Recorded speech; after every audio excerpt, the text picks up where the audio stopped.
Martin Nussbaum, intitulé Not for Profit, avec un sous-titre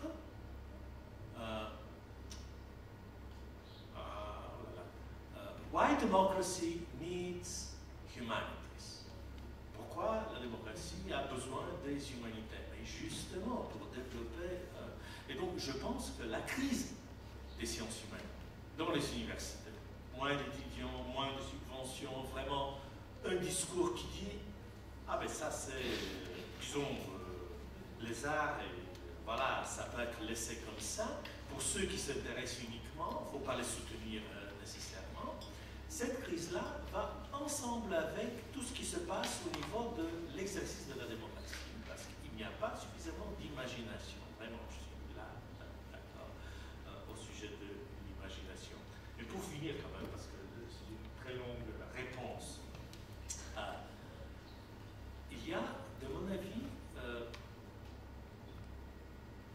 je dirais pas tout simplement une crise.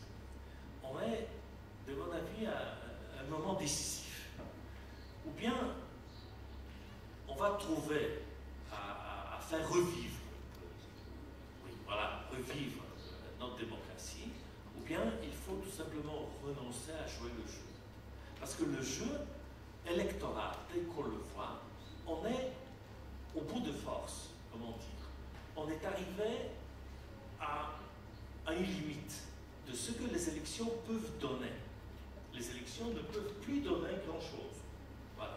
Il y a donc un choix quelconque, et quand les citoyens se disent, mais tous sont les mêmes, quel est leur choix possible? Ou ne pas voter, donc s'abstenir, ou voter pour quelqu'un qui est vraiment le tout nouveau, qui n'a jamais été là-bas. Et je me suis demandé, est-ce que ça peut, on va jusqu'où, hein? C'est la limite, voilà. On peut plus avoir de ces élections. Il faut trouver autre chose.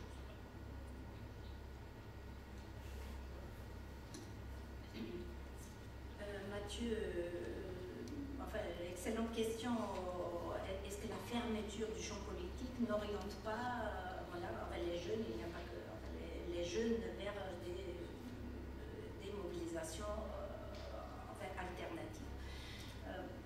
Je souscris à 100% à cette hypothèse, mais je vais la compléter quand même par l'autre. Donc à 100% parce que vraiment beaucoup d'arguments ont été donnés, y compris actuellement par Anthony, que je peux résumer par ce diagnostic que la politique représentative ne représente plus. Y compris par cet enfermement en elle-même, voilà, par cette fermeture à ne pas laisser de force nouvelle. Donc, je dis que ça c'est à 100% vrai. Il n'empêche que je vois d'autres facteurs. Donc celui-là est valide, mais la société est plus complexe. Et donc cette autre tendance que je vois, qui est liée à la première, mais qui a sa propre vie, je dirais, c'est la transformation de la société, ce qu'on dit en anglais, voilà, vous allez m'aider à le traduire, un movement society. Où l'activité politique s'exprime de plus en plus dans des contestations, qu'elles soient sur les réseaux sociaux, qu'elles soient dans la rue, où le conflit est généralisé, où les médiateurs traditionnels, que ce sont les syndicats, ils ne jouent plus presque aucun rôle, le rôle diminue significativement, le rôle des partis continue à diminuer aussi par cette fermeture, et donc on cherche d'autres formes. Et bien que les citoyens se sont retirés de la Puerta del Sol, etc., donc on cherche quand même deux formes nouvelles, y compris des partis plus ouverts, comme Podemos, comme Cléo, qui est déjà clairement un parti conservateur. Il n'empêche qu'il fonctionne beaucoup sur Internet avec un plébiscite presque sur toutes les questions, sur toutes les décisions par les membres du parti, par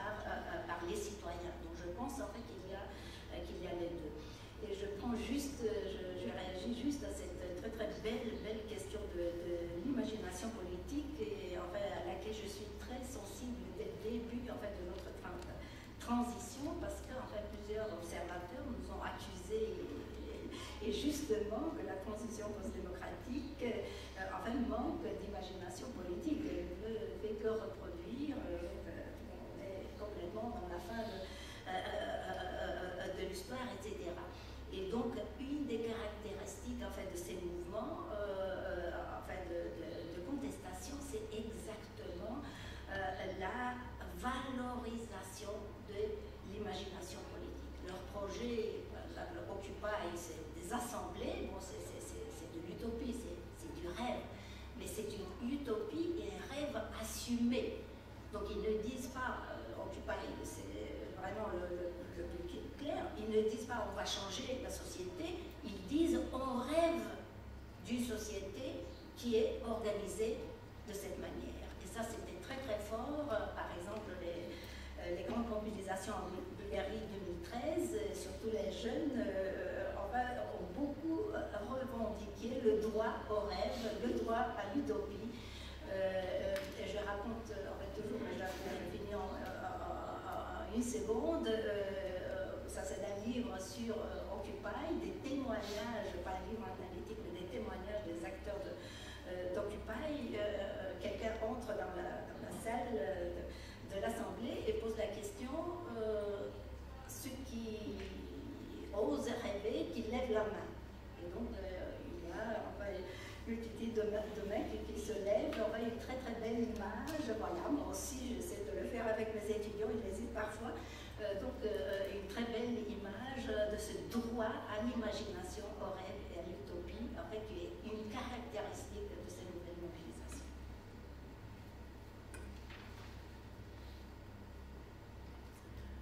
Благодаря на всички участници в този панел, благодаря за интересните въпроси. Мисля, че неформалната атмосфера на ароматното кафе е допълнително основание да продължим да споделяме размисли върху интересните теми.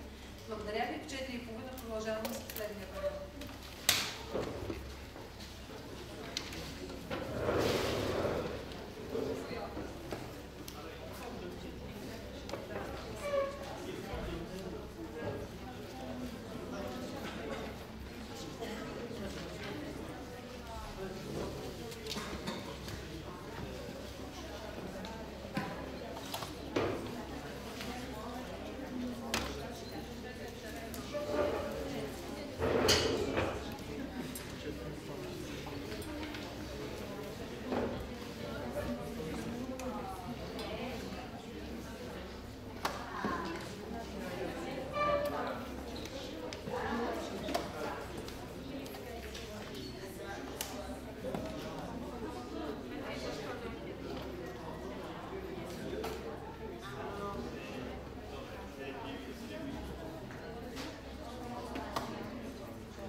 Allô?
Chers collègues, merci de votre mobilisation après une riche journée d'être toujours là au rendez-vous avec le dernier panel, crise, contestation opération mobilisation qui résume largement le pathos de notre colloque avec en fait 4 interventions fort passionnantes. Je l'anticipe, je connais les orateurs, donc je me permets un petit peu d'anticiper. Bojan Znepolski va nous parler des protestations vulgaires de l'été 2013, la guerre des métaphores. Bojan Znepolski est du département d'études de la culture de l'université de sociologie de l'université de Sofia. Merci.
Petit changement de programme, la technologie, au lieu de nous servir, attend qu'elle soit servie et un peu plus longuement, très souvent pendant les colloques, c'est la règle des colloques. Donc on va s'en passer de manière radicale. Et Valentina Georgieva, du département d'études de la culture de l'université de Sofia, va intervenir sur le même problème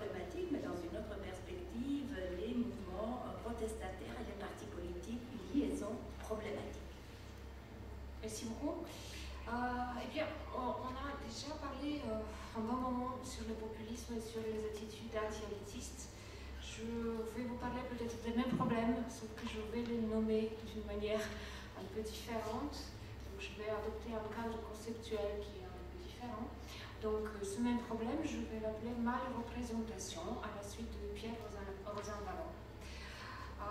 En 2014, dans un petit livre intitulé Le Parlement des Invisibles, Pierre Rosanvallon écrit, et je cite, « Une coupure s'est creusée entre la société et les élites qui sont censées la représenter. Le désenchantement avec les politiques, le sentiment d'être exclu chez les citoyens vient d'abord de là. De nombreux Français se sont exclus du monde légal, celui des gouvernants, des institutions et des médias.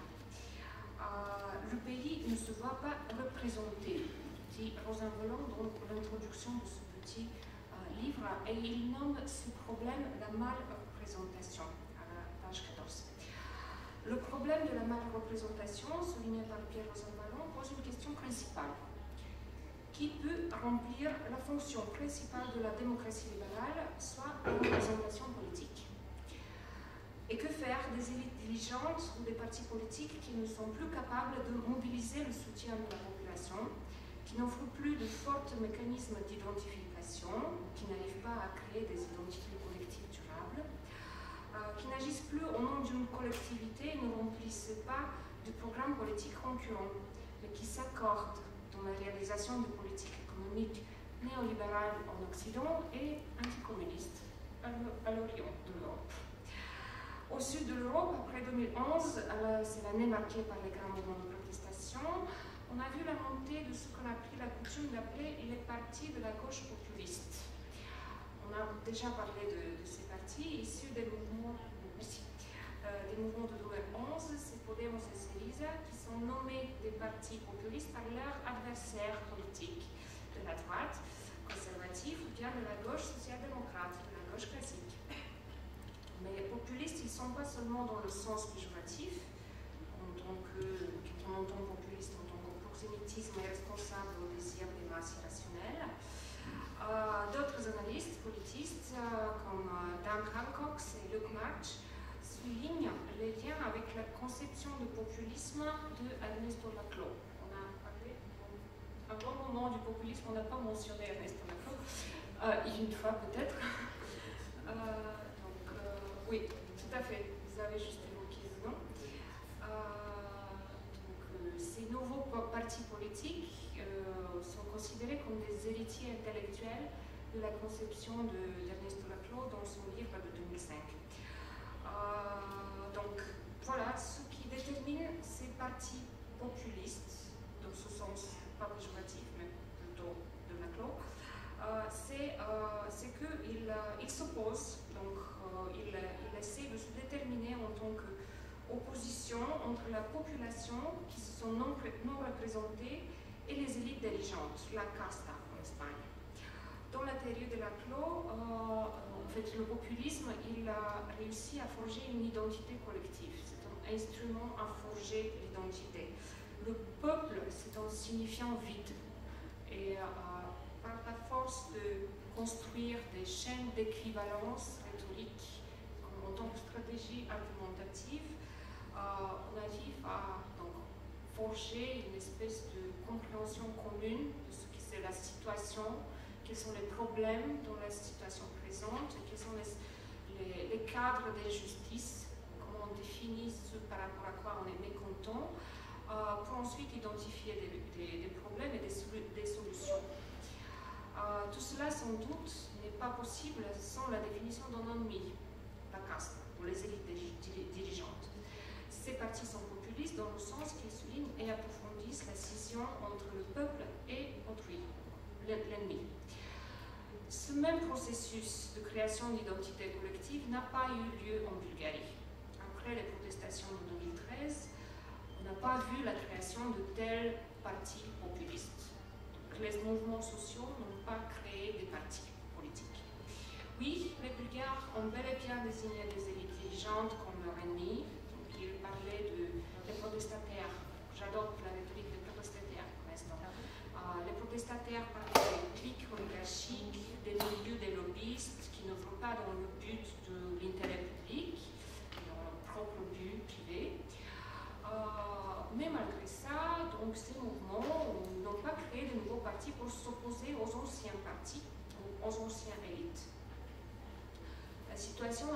effet encore plus compliqué, parce que même quand les leaders du mouvement d'hiver 2013, quand ces leaders ont essayé de créer leur propre parti politique, de nouveaux partis politiques, ils ont complètement perdu la confiance des protestataires. Ça a eu l'effet contraire. Ce processus, j'essaie de l'expliquer avec la méfiance profonde par rapport aux partis politiques qui dominent les esprits en Bulgarie. C'est cette méfiance qui est plus forte que l'alternative, si je puis dire, l'alternative des mouvements sociaux. Comment peut-on expliquer cette méfiance? Cette méfiance est sans doute étroitement liée à la mal-représentation, et dans ce qui suit, je vais présenter 3 facteurs qui peuvent contribuer à la compréhension de cette attitude générale de la défiance aux partis politiques de la part des Bulgares. Donc les 3 facteurs. Je commence par le premier, c'est le facteur statistique. Donc ce n'est pas nouveau. Partout en Europe, on constate les mêmes niveaux de méfiance par rapport aux partis politiques. C'est en quelque sorte devenu la norme. D'après les données fournies par l'Eurobaromètre, la méfiance des Bulgares envers les partis politiques dépasse les 80%. J'ai oublié de mentionner au début que je vais m'appuyer sur une recherche anthropologique qui date de 2009 jusqu'à 2013. Donc ça, c'est la période que j'ai couverte par ma enquête anthropologique. Donc au début de la période, en 2008, d'après Eurobaromètre, on a un niveau de 82% de méfiance des Bulgares par rapport 83, excusez-moi, 83% au début et 82 à la fin, en juin 2014.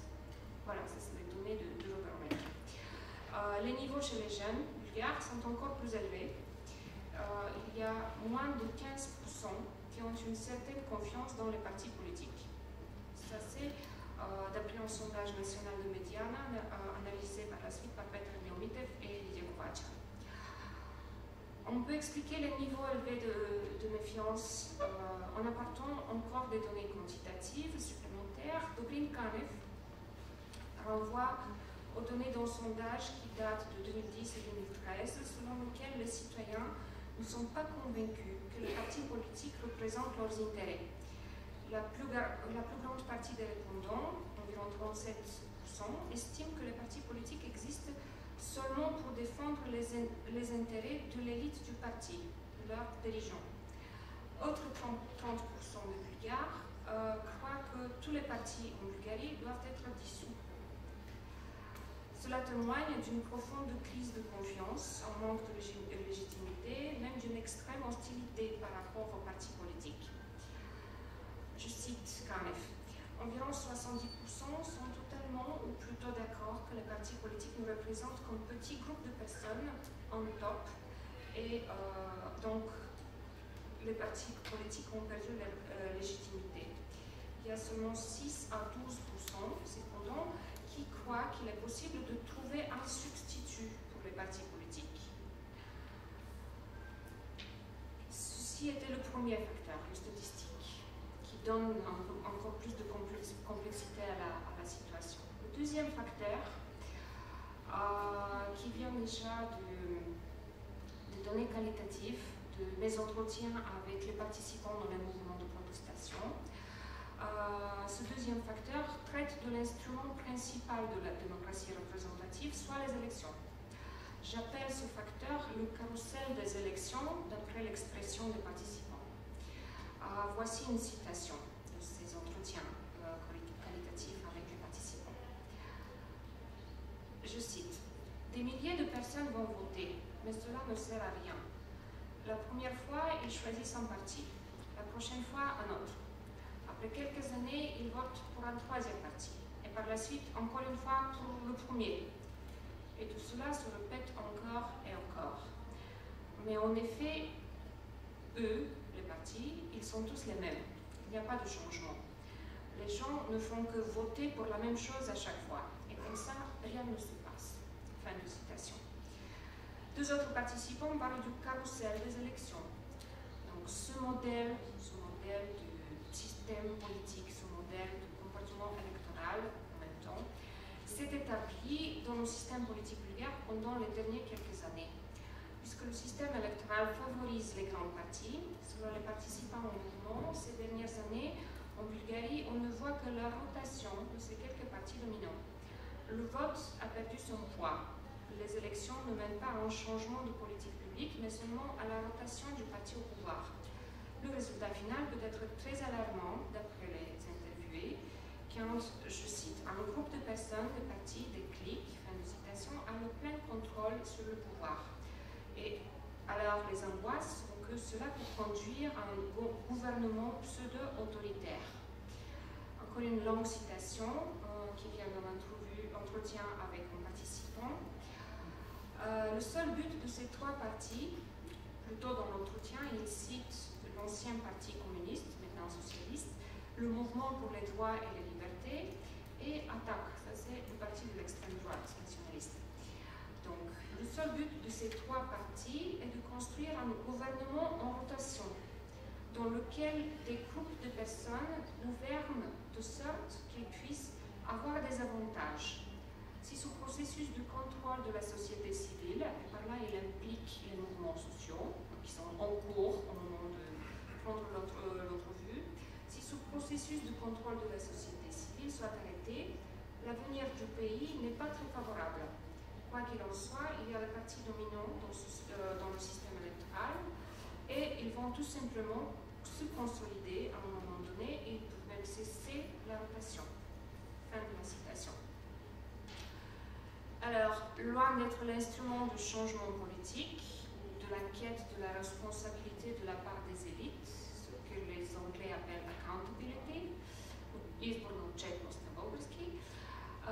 les élections sont devenues un spectacle de la vie politique, un conseil politique, excusez-moi, dans lequel on ne peut pas changer les chevaliers. On ne voit que les chevaliers, les partis politiques qui tournent rond et on ne peut pas les changer, c'est toujours la même. Troisième facteur, c'est le désenchantement avec les partis politiques de la période de la démocratisation.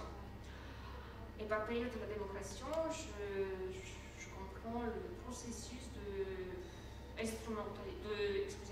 d'institutionnalisation de la démocratie libérale au début des années 90, après les changements de 89. Et notamment dans ce qui suit, je vais parler de EcoGlasnost. Ça c'est le club EcoGlasnost, le parti issu des dissidents et des mouvements verts en même temps. Dans les récits du participant, les organisations écologistes de la période des dissidents reçoivent une évaluation négative. D'après les gens militants, les anciennes organisations et partis ont laissé un héritage qui ne contribue pas à l'image positive du mouvement écologiste de nos jours. Tout au contraire, c'est considéré comme une tâche sur l'image, une espèce de tâche de saleté, d'image péjorative. Là maintenant encore une citation. Je pense qu'en général les gens ont une opinion très négative sur les Verts en Bulgarie et c'est précisément à cause des actions de tels que EcoGlasnost. C'est un entretien avec un participant au mouvement, pas au parti des Verts, donc seulement le mouvement des Verts. À propos d'EcoGlasnost, il affirme qu'il ne sait pas ce qui était leur réalisation dans le passé, mais, et je cite, à l'heure actuelle, ils ne sont que des salauds, désolé pour le mot, dit-il. À côté du mouvement d'EcoGlasnost, ils rangent des organisations comme la Nature pour les gens. La Nature pour les gens, ça c'est la fondation des investisseurs de Bansko, donc les représentants de business, qui organisent les protestations contre les Verts. Ça c'est les contre-protestations.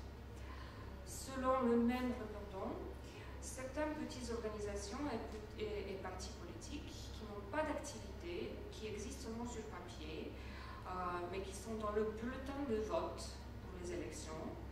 Là, je cite encore une fois, à un moment donné, si je ne me trompe pas, il y avait 12 partis verts aux élections, dit-il avec indignation. Donc, ces petites organisations à partis factices créent de très graves problèmes pour le mouvement écologique. Non seulement les divisions internes dans les structures politiques, mais aussi les excès de certains acteurs se revendiquant comme des organisations vertes provoquent la déception des partisans plus neutres. C'est une minute, je passe en conclusion. Donc, je voulais citer encore une petite expression de Rousseau de Costanza qui est ici à ma droite sur l'histoire du mouvement vert à propos des scissions entre les verts démocrates, les verts bleus et les verts plutôt de la gauche, les verts rouges, déjà au début des changements, donc, mais qui était une espèce de scission plutôt de conjoncture, ad hoc, qui n'était pas légitime du point de vue de l'idéologie autonome du mouvement vert. Donc ce qui continue à se faire sentir dans le mouvement vert de nos jours, et donc malheureusement il est héritier de cette mauvaise image des écologistes. Et ma conclusion, puisque cela vaut aussi pour les autres tendances, les autres mouvements politiques à l'intérieur des mouvements sociaux de 2013, ma conclusion est plutôt pessimiste. Les mouvements sociaux souffrent de la crise des partis politiques. En Bulgarie, les mouvements sociaux n'ont pas été capables de générer une alternative et une quelconque solution au problème de la méfiance par rapport à la représentation politique. Et je termine avec une citation de Matteo Della Porta, c'est une chercheuse qui travaille depuis très longtemps sur les mouvements sociaux, dans son livre de 2013 intitulé Can Democracy Be Saved? Peut-on encore sauver la démocratie? Où elle renvoie aux conclusions des politistes. Elle affirme avec angoisse que ni les politologues ni les politiciens eux-mêmes ne savent pas comment réparer les partis politiques. Merci Valentina qui, comme toujours, apporte un regard critique et pas enchanté, parce qu'on se laisse facilement enchanter en fait, par certaines mobilisations vers protestation, etc. Je vais juste ajouter que je pense que tout le public a apprécié, mais moi encore plus, parce que ça fait quelques jours. Il y avait un débat fort intéressant avec beaucoup de données comparatives sur la méfiance de la Bulgarie, des Bulgares par rapport aux institutions, enfin dans un contexte européen, donc elles sont telles qu'on les connaît, une très forte défiance, mais c'était surtout, pas surtout, mais uniquement en fait des attitudes par rapport aux partis, par rapport aux institutions, par rapport, etc. Et j'ai posé la question, et il y avait beaucoup d'éloges par rapport à la société civile. Donc j'ai demandé, Anthony était à mes côtés, il peut confirmer, j'ai demandé où sont les données de l'opinion par rapport aux représentants de la société civile. Merci Valentina à répondre à ma question quelques jours plus tard. Voilà, la technologie est-elle à notre service, Boyan? Très bien. Voilà, donc j'avais déjà présenté Boyan et son thème, et on va l'écouter avec le plus grand intérêt. Merci Anna.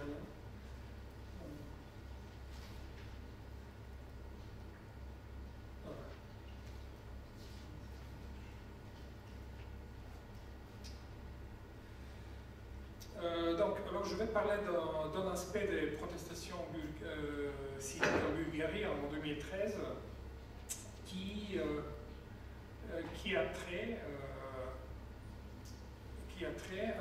au corps social de la société bulgare. Donc les protestations civiques en Bulgarie, c'est ma thèse, ont posé le problème de la crise de la démocratie représentative comme problème ayant trait à la fois au système politique du pays et à son corps social. L'enjeu était donc non seulement d'exercer une pression sur les dirigeants politiques pour les contraindre à faire de la politique autrement, mais aussi à reconstituer le démos par-delà les clivages établis politiques, sociaux et culturels. Donc le problème n'était pas seulement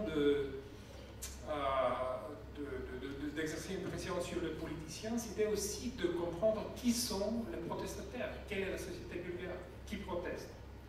Dans ce contexte, alors je vais essayer de reconstituer la manière dont les protestataires se comprenaient eux-mêmes, donc la réflexion des protestataires sur eux-mêmes, comment les protestataires comprenaient les protestations de l'été 2013. donc une caractéristique majeure des protestations bulgares de l'été 2013 était leur définition comme protestation morale ou esthétique ou morale. Et voilà, il y a quelques citations que j'ai mis. Quelque chose que je ne comprends pas.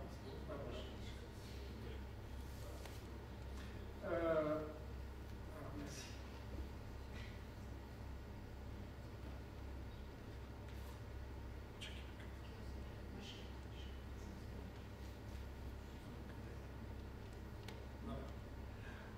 La première citation, voilà, Alexander Kioset de l'Université de Sofia. Selon moi, ce qui réunit tout le monde, c'est l'indignation morale. Et dans ce sens, la protestation ne peut pas être définie socialement. Ce n'est pas la protestation d'un groupe, d'une couche d'une certaine classe, de la classe moyenne, des bons et des riches, ou des jeunes et des instruits. C'est la protestation de tous ceux qui se sentent moralement répugnés de ce qui se passe dans le pays. Et voilà aussi une deuxième citation. Ce Parlement est répugnant. Cette configuration est insupportable. Ces physionomies, on ne peut pas les supporter, même une seule semaine de plus. Voilà ce qu'ont déclaré les gens qui sont sortis sur les places. Et il rajoute, en ce sens, la protestation, à la différence de celle à laquelle on la compare tout le temps, de la fin de l'hiver, n'est pas même morale, elle est existentielle ou esthétique. Elle est une réaction puissante de la part d'un sentiment de base de probité qui était profondément atteint. Elle est une répugnance. Et la dernière citation dans cette logique, c'est une citation du metteur en scène Yavor Gardev, qui va jusqu'à attribuer une dimension presque métaphysique aux protestations. Il les appelle une révolte à la recherche du sens, donc, dont l'objectif est d'identifier et d'opposer le bien et le mal. Selon les mots de Gardev, l'enjeu des protestations est de remettre le monde fermement à sa place et de comprendre le bien est ici, le mal est là. C'est ici ce que je veux, c'est là ce que je ne veux pas. Donc, ce premier point indique bien que les protestations bulgares de l'été 2013 avaient un langage esthétique ou moral ou esthétique qui les distinguait des autres protestations ou des mouvements sociaux classiques. Donc, le langage n'était pas directement politique, il était indirectement politique par le biais d'une rhétorique esthétique ou morale.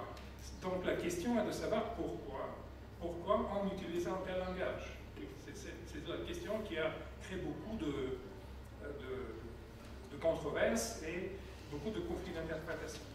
Maintenant, je passe à un deuxième point qui est le point dont le titre de mon exposé vient de ce deuxième point, la guerre des métaphores. Cette guerre des métaphores des protestants bulgares était déclenchée par un petit texte de l'écrivain Georgi Gospodinov qui s'appelle « L'homme qui proteste est bon », qui a fait couler beaucoup d'encre. Gospodinov commence son texte par les propos suivants.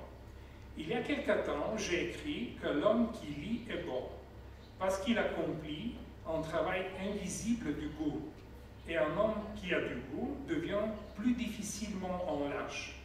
Pour cette même raison, l'homme qui proteste est bon, lui aussi. Les deux sont liés de manière particulière. Le protestataire qui lit se fait toujours remarquer et il rend la protestation plus lumineuse et plus sensée. Voilà l'image que donne Gospodinov des protestations de l'été. Des protestataires de l'été. Ils ont leur travail, ils payent leurs charges d'électricité et de chauffage, ils sont très divers, des parents, des professeurs, des écrivains, des vélocipédistes, des théâtraux, des ingénieurs, des étudiants, des liseurs. Ils ne sont pas des révolutionnaires professionnels et ne font pas partie des supporters de foot. Pour les faire sortir dans la rue, il faut les offenser cruellement.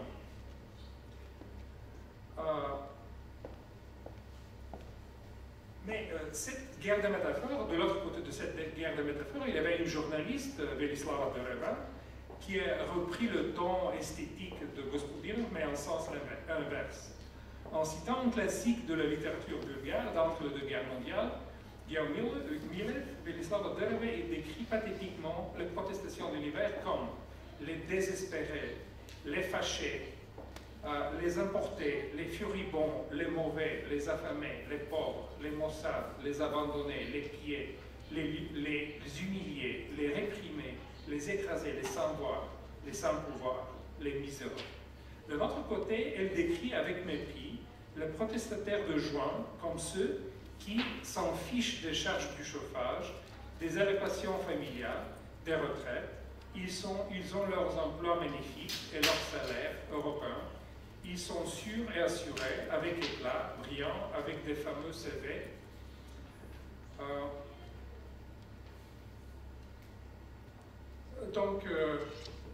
L'esthétisation des protestations de la part de Gospodinov, dont l'effet était leur différenciation, avait comme réponse de la part de Velislava Dereva une esthétisation en sens inverse. Donc, dans les propos de Dereva, la signification des deux protestations, celle d'hiver et celle de l'été, sont profondément transformées. Si chez Gospodinov, les bons protestataires de l'été sont un synonyme d'autonomie morale, sociale et culturelle, chez Dereva, au contraire, ils sont la figure de la suffisance, de l'égoïsme de classe, du conformisme social, de la médiocrité morale. Chez Gospodinov, les protestataires de l'hiver sont un synonyme de dépendance, d'impuissance, d'une existence restreinte, enfermée dans l'immédiateté des besoins primaires de la vie quotidienne. Chez Dereva, à travers le médium de la littérature classique, la masse informe des miséreux, des souffrants, des humiliés et transsubstantiés en énorme puissance morale. Pour Dereva, les protestations de l'hiver et celles de l'été se voient d'eux-mêmes différenciées et hiérarchisées, mais la hiérarchie est renversée. Ce sont les protestations de l'hiver qui sont porteuses d'une force historique et d'un sens universel, alors que les protestations de l'été sont rabattues sur l'étroitesse d'un ethos de classe. La guerre des métaphores, qui en 2013 était au cœur des débats sur les protestations en Bulgarie, a révélé aussi bien les sources que les limitations de l'imagination protestataire. Dans cette guerre des métaphores, retentissait en fait la guerre des dieux du début des années 90, dominée par l'alternative entre communisme ou démocratie. En 2013, cette opposition est réapparue sous de nouvelles figures, notamment comme l'opposition morale versus sociale, dont les termes s'excluent mutuellement. Pour une partie de ceux qui ont participé dans les protestations de l'été, le social renvoyait au régime communiste et après sa chute au Parti socialiste bulgare et au réseau clientéliste et au cercle des anciens membres des services secrets, accusés d'avoir pillé le pays dans les années 90. En revanche, pour une partie de ceux qui se reconnaissaient dans les protestations de l'hiver, le moral était un mot trop vague et abstrait qui était supposé dissimuler les seuls intérêts de la classe minoritaire des riches et éduqués résidents de Sofia. Cette dernière interprétation a été renforcée davantage par des politiciens et des médias proches de la coalition gouvernementale qui suggéraient au sujet des protestations de l'été qu'il s'agissait en fait d'une manifestation de la lutte des classes. Bref, le conflit des interprétations des protestations bulgares met en évidence que les traumatismes et les controverses des années 90 sont loin encore d'être surmontés, que leur signification imaginaire continue à fournir les schémas interprétatifs pour les événements actuels, en produisant des clivages et des oppositions. C'est ainsi que le clivage moral-social a divisé effectivement l'énergie protestataire des Bulgares en ne leur permettant de voir les liens et les médiations entre les deux termes. car rien n'empêche que les causes morales puissent avoir des justifications sociales et que les causes sociales puissent se fonder sur des principes moraux.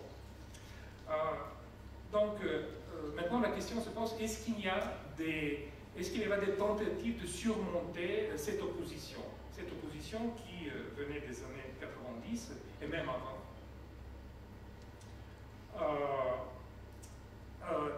Je la trouve dans quelques citations qui mettent l'accent sur la possibilité d'une communauté. Voilà un journaliste, Tony Nikolov, qui était là il y a quelques minutes. Voilà qu'est-ce qu'il dit. L'image des protestataires par Tony Nikolov. Ils sont nombreux, mais ils sont aussi très divers, jeunes et vieux, ceux qui ont réussi et ceux que la vie n'a pas épargné, de la droite et de la gauche, des verts, des agnostiques et des chrétiens, même des prêtres, des vélocipédistes, des patineurs et des piétons endurcis, des enfants dans des landaux. Personne ne sait en fait combien ils sont et qui ils sont. Il y a aussi un autre auteur, Dejan Kuranov, qui, un peu dans le même esprit, il est à la recherche d'une communauté de citoyens et il dit, coûte que coûte, rétablissons la communauté des gens en Bulgarie. Les protestataires de février doivent comprendre que le cas Peevski, c'est par ce cas Peevski qui ont commencé les protestations de l'été 2013, concerne tout le monde chez nous. Et les protestataires de juin doivent comprendre que chez nous, un homme sur 4 vit dans la pauvreté absolue, ce qui est encore plus indécent que le cas Peevski. Voilà, ce sont le... Je vais conclure aussi sur...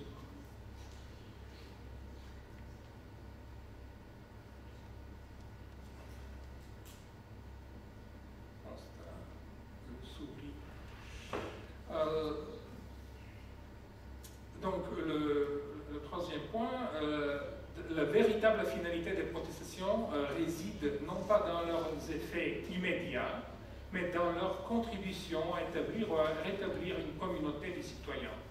Cette communauté est conçue non pas comme une communauté substantielle fondée sur des principes exclusifs, comme l'ethnie ou la classe, mais comme une communauté politique fondée sur des principes inclusifs comme la justice ou la liberté inscrits dans les sentiments moraux des citoyens. Cette communauté ne se constitue comme communauté que vis-à-vis du pouvoir politique. Elle est prête à se mobiliser à chaque fois que celui-ci blesse ses sentiments moraux. C'est notamment la constitution d'une telle communauté à travers les protestations civiques qui est censée surmonter les pathologies de la démocratie bulgare. C'est précisément la vision d'une telle communauté des citoyens qui permet au mieux de rendre les protestations bulgares sensées et de les inscrire dans une perspective historique ouverte sur l'avenir. Et je voudrais dire maintenant que bien sûr il s'agit d'une communauté utopique, il s'agit d'un horizon d'universalisation qui n'est pas fermé, mais d'après moi c'est le seul horizon qui vraiment permet de comprendre bien les protestations de toute l'année 2013. Merci. Merci à Boyan d'avoir changé la perspective, donc en fait des témoignages, en fait de passer aux métaphores, mais c'est aussi de préciser en fait que chaque communauté est une communauté imaginaire, commencer après Anderson et d'autres, et surtout merci au début en fait du panel d'avoir offert en fait deux perspectives, non seulement en termes conceptuels, mais en termes de conclusions bien différentes en fait des protestations. Donc on va voir si on va diversifier encore les perspectives explicatives avec la communication de Radosveta Krastanova, long titre Chercher un chemin dans le brouillard, les nouveaux mouvements citoyens en Europe ou comment vivre dans une situation de crise perpétuelle. Et donc on passe de l'université de Sofia à la nouvelle université bulgare de manière très symétrique, donc de communication de l'université de Sofia, de communication de la LIB à Paris. Merci Anna. Chers collègues, à la fin de cette journée très riche et très enrichissante, je voudrais tout simplement vous dire que je me lancerai un peu dans le chaos parce que en fait on m'avait prévenu que je dois présenter ma présentation en 15 minutes, ce qui est pour moi un peu impossible. Donc je voudrais vous présenter quelques réflexions au sujet du thème que j'ai proposé aujourd'hui. Le chaos peut être de toute façon est quelque chose qui accompagne toujours l'état de crise. Donc vous me pardonnerez, j'espère, ma présentation un peu chaotique, mais de toute façon c'est le résultat d'une analyse que j'ai menée pendant une décennie, en commençant par une étude des mouvements écologistes dans mon pays, la Bulgarie. Après, j'ai essayé de passer à une échelle un peu plus européenne et plus globale en essayant de démontrer les similitudes qui existeraient peut-être entre le mouvement écologiste bulgare et d'autres mouvements, nouveaux mouvements sociaux citoyens. Donc, je me permettrai, à la différence de ce que Brian Znepolski vient de vous présenter tout à l'heure, ça veut dire la situation des nouveaux mouvements sociaux en Bulgarie en 2013, qui a marqué le développement de cette vague d'activisme en Bulgarie, plutôt en survol, en cherchant des similitudes des mouvements citoyens en Europe et un peu partout dans le monde. Je me permets de commencer mon intervention par une citation d'Edgar Morin, qui constatait quelques ans seulement après la célébration du nouveau millénaire ceci, dans son livre Pour sortir du XXe siècle. L'an 2000 est derrière nous, mais nous ne savons jamais ce qui arrive. Comment voir, savoir, prévoir. Que croire, qui croire, peut-on croire encore? Nous savons désormais que nous ne sommes pas à l'aube d'un âge d'or, mais au cœur de l'âge de fer, dans l'ère non des Lumières, mais de la préhistoire de l'esprit.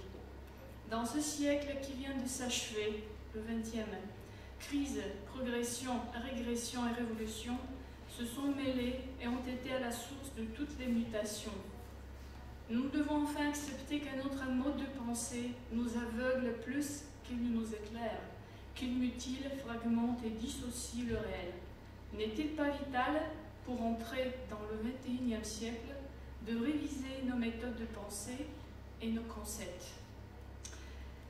Donc l'hypothèse de mon intervention aujourd'hui est que les mouvements contestataires qu'on a vu éclore à l'échelle européenne, mais aussi à l'échelle du globe, et que les collègues ont présenté à tour de rôle aujourd'hui, cherchent au-delà des contextes parfois trop spécifiques de leur émergence, évolution, revendication, résultat, une issue en chemin dans un brouillard épais. Rappelons-nous quand même que le mot crise, même le mot crise, il est lourd de signification, il est plurisémantique et dans son sens étymologique originel, il signifie choix, décision et jugement. Le même mot chinois est représenté par deux hiéroglyphes qui signifient risque et opportunité, construisant dans leur ensemble une signification, on dirait, complète. Quelles sont donc les décisions que les mouvements citoyens contestataires cherchent? Pour quel choix optent-ils? Quel jugement portent-ils sur nos sociétés? Quels risques dévoilent-ils, et vers quelle opportunité nous guident-ils? Voilà quelques citations encore.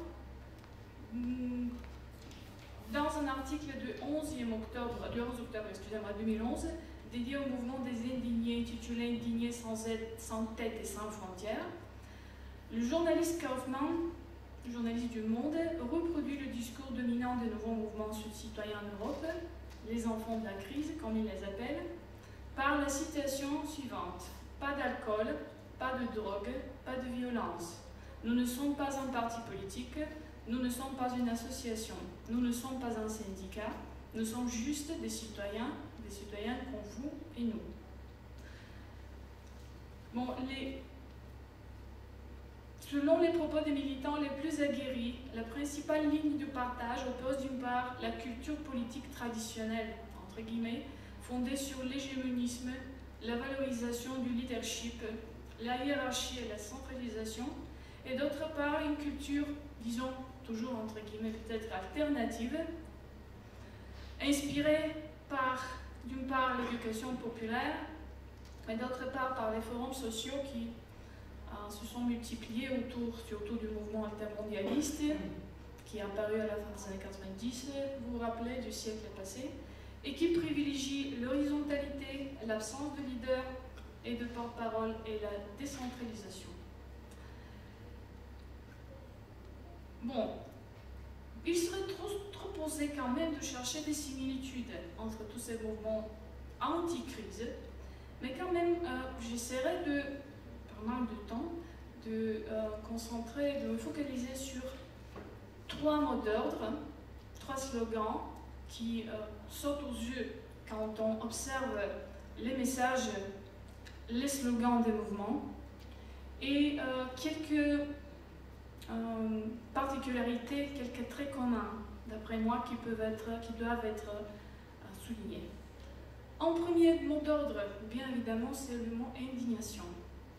Ce sont des mouvements des gens frustrés, indignés. C'était pas mal aujourd'hui dans les présentations, dans les interventions des collègues, pas mal de citations sur ce point-là qui indignez-vous, des livres, des bouquins ont apparu un peu partout en Europe.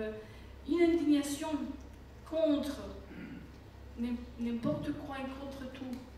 Les politiques d'austérité, la privatisation des biens publics, le chômage, l'élargissement des droits des compagnies multinationales dépendent des droits individuels des citoyens. La corruption rampante à tous les niveaux de prise de décision. Les paradis fiscaux, légaux, on doit le souligner, mais dépourvus de fondement moral. Démocratie représentative qui ne représente plus rien ni personne aux yeux des militants, des protestants, et qui ne fait que reproduire les inégalités toujours croissantes perçues comme les effets pervers d'une crise sans queue ni tête. Défaillance de l'état de droit, c'était un des slogans du mouvement écologiste bulgare, en fait, dans la première décennie du XXe siècle. Il se dirigeait contre cette défaillance de l'état de droit qui était le synonyme d'une démocratie de façade. Ultime forteresse, cet état de droit des faibles contre l'omnipotence des riches et des puissants. Autant de signes d'une crise que tout en étant une crise économique, financière, politique, écologique, est aussi une crise morale, systémique, une crise beaucoup plus importante à dimension globale, la crise de ce qu'on appelle le vivre ensemble. Il paraît qu'on n'a plus de code pour communiquer, pour s'entendre et pour vivre ensemble. En deuxième mot d'ordre, justice. À la différence des mouvements, à mon avis, des mouvements plus anciens, mouvements citoyens qui insistaient sur les libertés, libération. Ici, l'accent est mis plutôt sur la justice. L'injustice économique, financière, sociale, morale qui est ressentie comme un malaise profond est mise en avant par les mouvements. Les revendications de justice sont présentes à tous les niveaux.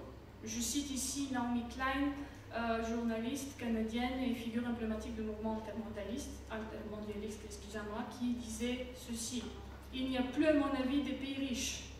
Il n'y a que des gens riches dans les pays de plus en plus pauvres qui gaspillent tous les jours nos ressources planétaires, nos richesses humaines, notre capital social. Et en troisième ordre, dignité. La dignité cherchée, elle est démontrée, elle est présentée partout. Dignité individuelle, collective, communautaire, dignité nationale si vous voulez, dignité des démunis contre les riches et les puissants, dignité de l'être humain qui se met sur l'espace public et qui revendique d'être pris en considération. En écoutant l'intervention de mon collègue Bojan Zdebowski, je souscris sur ses propos, il faut ajouter le mot moral aussi. Ce sont aussi des mouvements moraux, même si la représentation du bien et du mal qu'ils cherchent n'est pas toujours la même. Bon, et encore deux éléments que je voudrais, parce que je pense qu'il est grand temps de terminer. Ce sont des mouvements qui représentent une nouvelle génération que j'appellerais la nouvelle génération perdue. C'est une génération qui a grandi dans une situation un peu particulière, à laquelle en partie j'appartiens moi, mais elle concerne plutôt les plus jeunes que moi. C'est une génération à laquelle on a volé, on a dérobé, elle a été dépossédée non seulement de ses comptes bancaires, mais de ses rêves d'épanouissement personnel, de perspective pour l'avenir. C'est une génération qui a grandi dans le sentiment du nouveau lendemain qui chante, néolibéraux, démocratique, des changements. Et au bout du compte, on s'est réveillé un jour en se disant qu'on est toujours dans le brouillard, un brouillard toujours encore plus profond que celui peut-être à la fin des années 90. Et je pense que ces mouvements, ils donnent la voix à ce type de malaise, un